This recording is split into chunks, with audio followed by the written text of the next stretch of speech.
What is up, humans of the cardboard? Welcome back to Just Nuts, guys. Today we've got a new card revealed. This is the final card for the Brave Token archetype.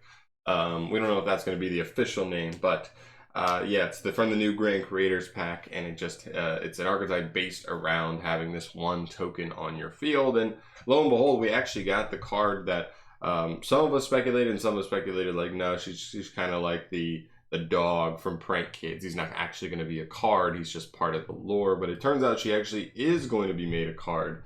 This is Aquamancer of the Sanctuary. So very cool. Love her artwork. I mean, she is very cute, very waifu-y for sure. She is a level 3 water spellcaster, 1500 attack, 1200 defense. And she has 3 different effects, and they're all once per turn. It's 2021, huh?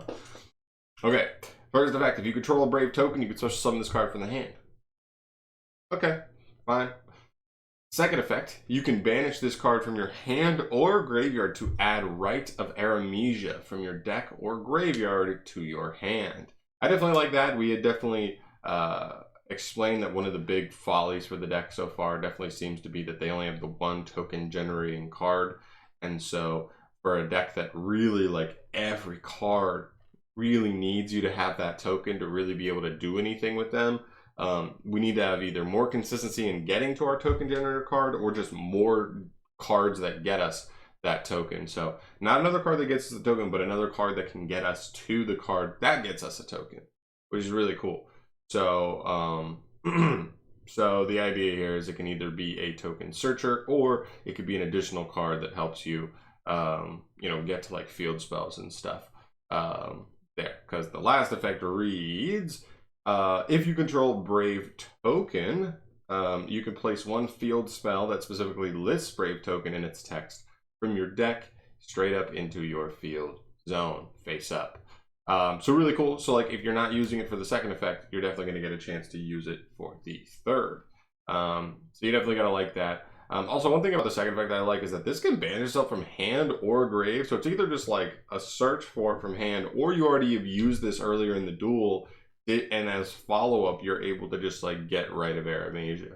So that's really nice as well. I think the only thing that could have made this slightly better is if it was like a tuner, so that you could even take like the level 4 token and her, or the other level 4 guy, or the I think level 7 is the Griffin, and like either make like a synchro level 10 or a synchro level 7. But unfortunately, no tunerism going on there. But still, I think for what the archetype is, this is about as good as we could ask for, right? Adds consistency of getting to the token, and also adds a nice like ceiling card you want to see if you already have access to the token, right? Just get you to the field spell. Field spell is going to get you either some nice protection or some nice bonus effects if you're able to have the right equip onto the token, and I think that's pretty worth. So yeah, I think all things considered, it's a pretty good card for the archetype. I think it's about what the deck needs, but it's definitely not enough. Now again, I want to reiterate this. Some people kind of thought that this deck should have been lower in like my new 2021 archetype tier list video, and I just want to reiterate, this deck's only restriction says that like you can't activate the effects of your normal summon. So literally you can splash anything in with this archetype as long as it doesn't have a normal summon that really needs to have its effect activated.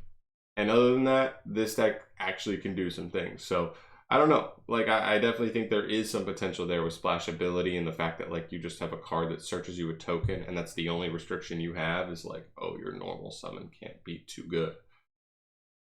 I think there are definitely going to be potential places we're going to be able to put like this into. So, and now that you can also splash her in the deck, like to get an extra 3 copies of a card that searches your token generator, I think there could definitely be worse out there. So we'll take it. We're definitely going to see what this deck can do.